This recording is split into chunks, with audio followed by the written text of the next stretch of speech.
और ये बात तो हम लोग जानते ही हैं कि गैल्वेंस के बाद अगर कोई सबसे ज़्यादा इंटेलिजेंट है तो वह है हमारे ब्रेनस्टॉर्म की स्पीसीज। और हमें कई बार देखने को मिल चुका है कि जो ब्रेनस्टॉर्म है वो बहुत हार्ड कैलकुलेशन भी बहुत ही आराम से कर लेता है। तो इस वीडियो में मैं आपको ब्रेनस्टॉर्म के पावर्स एंड एबिलिटीज के बारे में बताऊंगा कि आखिर ब्रेनस्टॉर्म के पास क्या कुछ स्पेशल पावर्स हैं। तो वीडियो को गाइज आप लोग एंड तक देखना, ये वीडियो बहुत ज़्यादा इंटरेस्टिंग होने वाली है। अब हमें ब्रेनस्टॉर्म जो है वो बेन 10 के ओमनिट्रिक्स में अनलॉक होते हुए दिखाता। जब बेन और जूली जो है वो मेले में होते हैं तब वहाँ पर सिप आके अटैक कर देता है वहाँ पर जूली के ऊपर और वहाँ पर पूरे के पूरे मेले के ऊपर। फिर हमें देखने को मिलता है कि बेन के ओमनिट्रिक्स में एक ऐसा सिग्नल आता है और वहाँ पर बेन ट्रांसफॉर्म होता है। तो बेन को एक न्यू एलियन मिलता है जिसको हम लोग जानते हैं ब्रेनस्टॉर्म के नाम से। वही एपिसोड में बेन ने इसका नाम ब्रेनस्टॉर्म रखा था। अगर गाइस मैं आपको ब्रेनस्टॉर्म की स्पीसीज के बारे में बताऊं तो सेराब्रोक्रस्टेशियन है जो कि गैल्वेंस के बाद सबसे ज़्यादा इंटेलिजेंट होते हैं।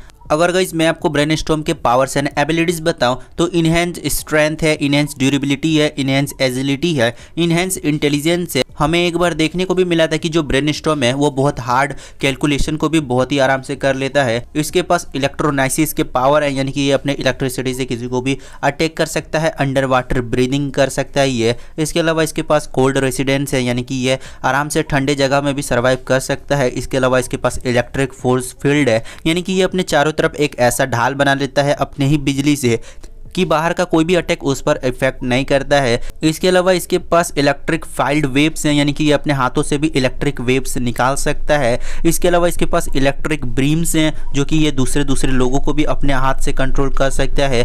टेक्नोनाइसिस है, अपने से कंट्रोल कर सकता है किसी और को भी। इसके अलावा इसके पास वॉल स्केलिंग है, यानी कि ये दीवार में भी आराम से चल सकता है। इनहेंस्ड इंटेलिजेंस है, यानी कि ये बहुत ज़्यादा इंटेलिजेंट है। अगर गाइस मैं आपको ब्रेनस्टॉर्म के कुछ वीकनेस बताऊं, स्पाइडर मंकी का अगर जाल से बांध दिया जाए ब्रेनस्टॉर्म को तो ब्रेनस्टॉर्म नहीं हिल पाएगा। इसके अलावा इसके पास एक और वीकनेस है, वह है सोनिक स्क्रीम्स का, यानी कि जो एको एको चिल्लाता है। अगर कोई इसके सामने आके चिल्ला देगा तो ये उसको नहीं सह पाएगा, ये वहाँ पर चित्त हो जाएगा। और गाइस हमें कई बार देखने को भी ऐसा मिल चुका है कि जो ब्रेनस्टॉर्म है उसने काफ़ी बार बेन की मदद भी की है। और हमें बेन 10 ओमनिवर्स में भी देखने को मिला था ब्रेनस्टॉर्म जो कि काफ़ी कुछ कर सकता है। तो ये ब्रेनस्टॉर्म के कुछ पावर्स एंड एबिलिटीज थे और मैंने आपको इसका स्पीसीज भी बता दिया। एजमत को ये बात पता था कि यूनिवर्स में गैल्वेंस के बाद अगर कोई सबसे ज़्यादा इंटेलिजेंट है तो वो हमारे ब्रेनस्टॉर्म के ही स्पीसीज से आते हैं। तो इसीलिए ओमनिट्रिक्स में ब्रेनस्टॉर्म का भी डीएनए एजमत नहीं डाला था। और हमें बेन 10 ओमनिवर्स में भी एल्पिडो एक बार ट्रांसफॉर्म होते हुए दिख चुका है ब्रेनस्टॉर्म में। और बेन 10 ओमनिवर्स में भी ब्रेनस्टॉर्म ने काफ़ी बार मदद किया है बेन की। तो सच में गाइस जो ब्रेनस्टॉर्म के स्पीसीज है वो गैल्वेंस के बाद सबसे ज़्यादा इंटेलिजेंट स्पीसीज हैं।